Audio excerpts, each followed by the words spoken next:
Top 3 em uma escala de 1 a 5 de erros que engenheiros e geólogos cometem na elaboração de um laudo técnico e principalmente um laudo técnico de estabilidade de taludes é negligenciar a geologia e a pedologia dos solos ou do local onde você vai estar fazendo o seu laudo, o seu projeto, enfim.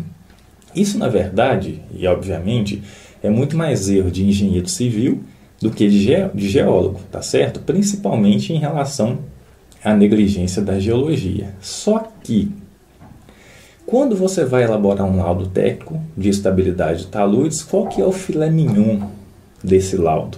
O filé mignon é você pegar lá um software de análise de estabilidade, um Geo5, um GeoSlope, um Slide, né? A gente poderia entrar em vários outros softwares aqui.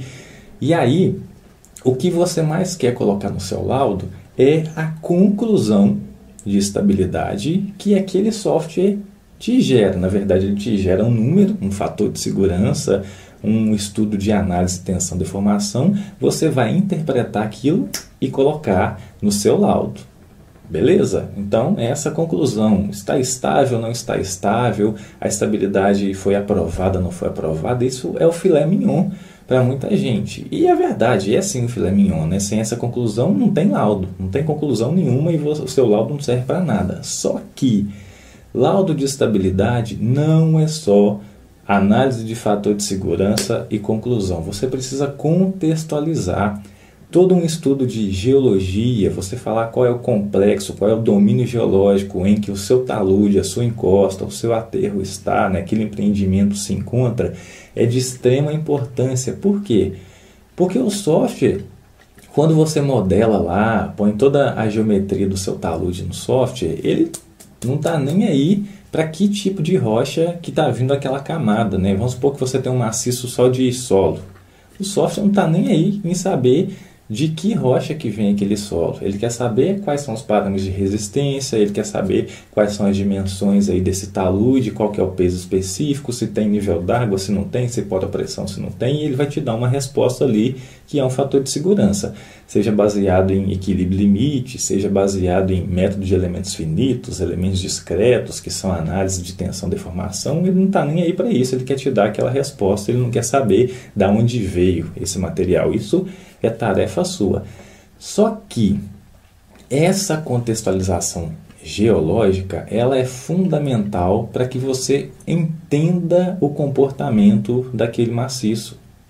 Ou seja, o tipo de rocha vai fazer diferença, o tipo de geologia estrutural, se tem ali uma dobra, se é uma fratura, né, uma descontinuidade com abertura de 5, 10, 15, 1 metro, né, 15 centímetros, 1 metro, isso vai te ajudar a identificar até mesmo o tipo de ruptura que vai acontecer naquele talude, tá certo? Naquela encosta. Então, se você não tem um entendimento disso, da geologia estrutural da coisa, principalmente, o que você vai inserir em um software de estabilidade? Você nem sabe. Às vezes, você está inserindo um dado, está inserindo uma série de valores, de parâmetros que não condizem em nada com a realidade da coisa. Então, muito importante essa análise, essa contextualização geológica.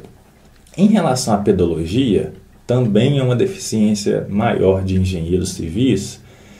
Não sei se eu falo aqui por engenheiros ambientais, engenheiros de minas, mas eu sei que geólogo tem uma sensibilidade maior a isso. E engenheiro civil, eu sou engenheiro civil, eu verifiquei isso, eu constatei isso na minha graduação.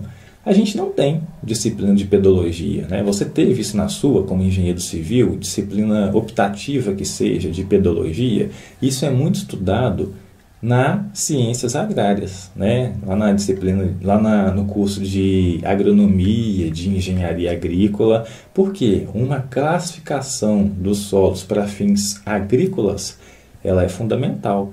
Se esse solo é um latossolo, um cambissolo, um argissolo, um neossolo, um plintossolo e por aí vai, isso é muito importante na técnica de fertilização de solo, de uso e ocupação de solo. Agora, para compactar uma barragem, para fazer uma terraplenagem em um talude, né, em uma encosta que precisa de uma intervenção, será que é necessário esse conhecimento pedológico? Eu te falo que é. Eu fui fazer a disciplina de pedologia, de gênese e classificação de solos no mestrado, então graduação 0.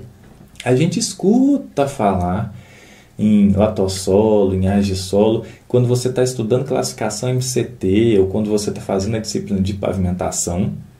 Porém, não é abordado a fundo. Qual é a diferença entre um latossolo e um argissolo? Qual é a diferença entre um argissolo e um cambissolo? Da graduação, não sei, a gente não tem essa informação a fundo.